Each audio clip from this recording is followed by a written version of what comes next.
సప్త నదుల సంగమం సంగమేశ్వరం వేపముద్దే శివలింగంగా దర్శనమిచ్చే పుణ్యస్థలం.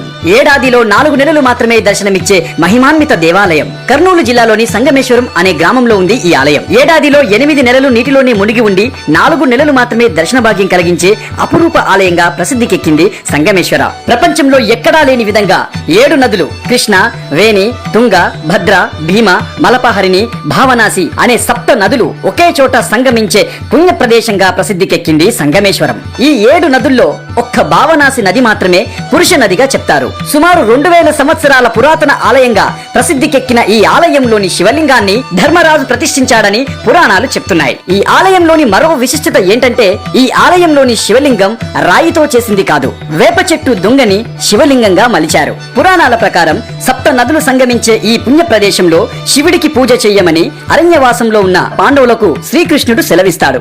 దీంతో ధర్మరాజు భీముడిని శివలింగం కోసం కాశీకి పంపిస్తాడంట. కాశీకి వెళ్లిన భీముడి రాక ఆలస్యం అవుతుందని, అమృత గడియలు పోతున్నాయనే ఉద్దేశంతో ధర్మరాజు వేప మొద్దును నరికి దానిని శివలింగంగా మలిచి ప్రతిష్ఠిస్తాడు. ఇక స్కంద పురాణం ప్రకారం 33 కోట్ల మంది దేవతలు సప్త నదుల సంగం నందు స్నానమాచరించి ఈ స్వామి వారిని దర్శించుకుంటారు. అలాగే ఈ సంగమేశ్వర సంగమం నందు అస్థికలు కలిపిన పితృదేవతలకి పిండ తర్పణం చేసిన జన్మ జన్మల పాపాలు హరిస్తాయని విశ్వాసం.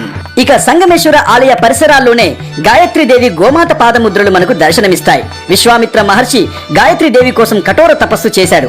గోమాత రూపంలో గాయత్రీదేవి ఇక్కడే ప్రత్యక్షమైంది. విశ్వామిత్ర మహర్షి తపస్సు చేసిన గుహ ఎంతో విశేషంగా ఆకట్టుకుంటుంది. 4 నెలలు మాత్రమే దర్శన భాగ్యం కలిగించే ఈ ఆలయాన్ని దర్శించుకోవాలంటే పడవ ప్రయాణం చేయాల్సిందే. ఎత్తైన కొండల నడుమ సప్త నదుల సంగమం, ఆహ్లాదకరమైన వాతావరణం, మనస్సును పులకరింపజేసే ప్రకృతి సోయగాలు, నిత్యం ఆధ్యాత్మికత విరజిల్లే పరమ పవిత్రమైన స్థలం సంగమేశ్వర ఆలయం.